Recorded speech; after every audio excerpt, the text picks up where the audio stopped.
Kahit bike lang, kala nyo makakatipid tayo. Hindi. Ang mahal ng pyesa. Nabingkong nung kinargahan natin ng mabigat. Hindi kasi tayo nagagamit ng tubig para linisin. Pero pag nasira na, saka tayong kapalit pa. Bali yung dito sa kabila, yung kamahalan din to. Sponsor sa atin. Ayan mga kapartner. Nakapaglinis na tayo kanina ng TV. Pero ngayon, medyo hindi pa siya tapos. Linisin natin ulit. Ito, hindi kasi ako nagamit ng tubig. Punas lang ako at saka binabras ko lang para matanggal yung mga putik-putik na dyan sa guma natin. Kanina medyo naglinis na tayo ng konti. Kaya wala na masyadong alikabok. Saka itong carrier natin, iayusin din natin to kasi nabingkong nung kinargahan natin ng mabigat. Kasi naganyan siya. Tanggalin natin tapos itutuwid natin. Tapos ito ipapatuno din natin tong ano natin.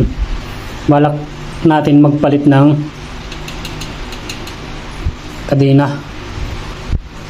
Pero okay pa naman. Pero mas mainam siguro makapagpalit na tayo. Yan.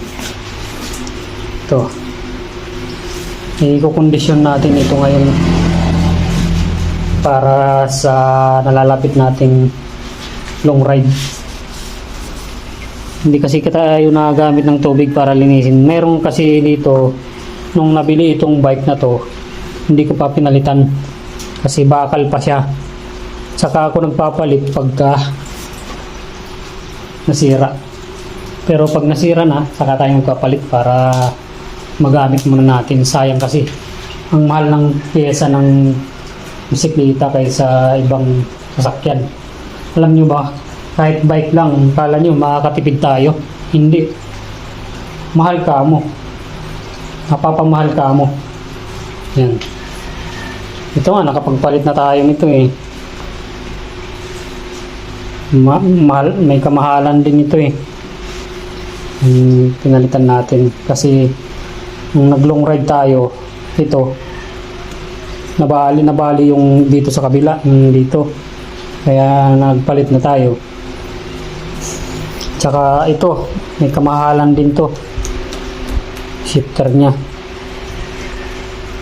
Na nung nag-ride ako papuntang Ilocos yata yun, papuntang Ilocos. Ito nabali ito. Nung nag-ship ako. Kaya ito bago na to. Bagong palit. Siguro nasa 3 taon na to. Pero okay pa naman siya. 3 taon na to eh. Magana pa naman. Pero itong brake natin, mechanical brake, hindi pa tayo nagpapalit kasi ito gustong gusto ko ito. Mechanical brake. In case na mag-trouble, madali siyang ayusin. Kaya hindi tayo nagpapalit ng brake. Ganon din dito sa unahan natin. So gusto ko talaga mechanical brake kasi madaling ayusin. For emergency purposes lang yan mga kapartner. Kaya hindi tayo nagpapalit. Ito pa rin ang ginagamit natin. Okay naman siya gamitin. Okay naman. Hindi naman ako masilan sa mga ganyan. Ang inano ko lang yung paano tayo magiging safety at magiging maayos pagka nag-trouble, madaling ayusin. Kayang-kaya nating ayusin kagad. Mahirap yung matiming tayo sa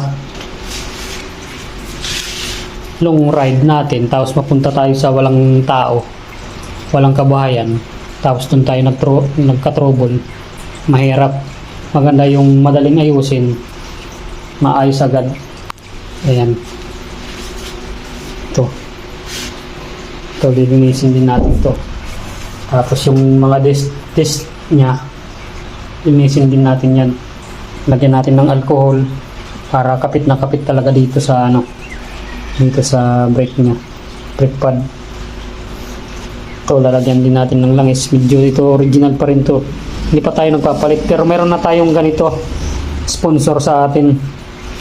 alloy. Hindi ko lang papangalanan sa yung kung sino nag-sponsor kasi ayaw niyang pangalanan. Pero maraming salamat din sa iyo. Yan ang mga taong talaga na tunay. Yan. Itong pork natin, meron na tayo nito. Alloy yun. Hindi ko lang alam yun. Yata yun o ano, basta ganun, basta alloy siya. Ito, hindi tayo nagpapalit. Bakit? Kasi hindi pa naman siya sira. Okay pa naman. Pag nasira siya, saka tayo magpapalit. Ganyan. Yan lahat. Medyo lilinisin na lang natin to lahat para pag nag-rides tayo, condition na condition talaga siya. Meron tayong gagawing pinitensya ride, kaya natin to lininis. Yun, condition din natin yan. Tapos sa susunod na mga araw, yung mga dadalhin naman natin, kung anong mga dadalhin nating tools, interior, yung lahat ng mga gagamitin natin para in case na mag-aberya tayo sa daan, automatic magagawa natin sarili natin. Ayun lang mga kapartner, maraming salamat sa inyo, hanggang sa muli.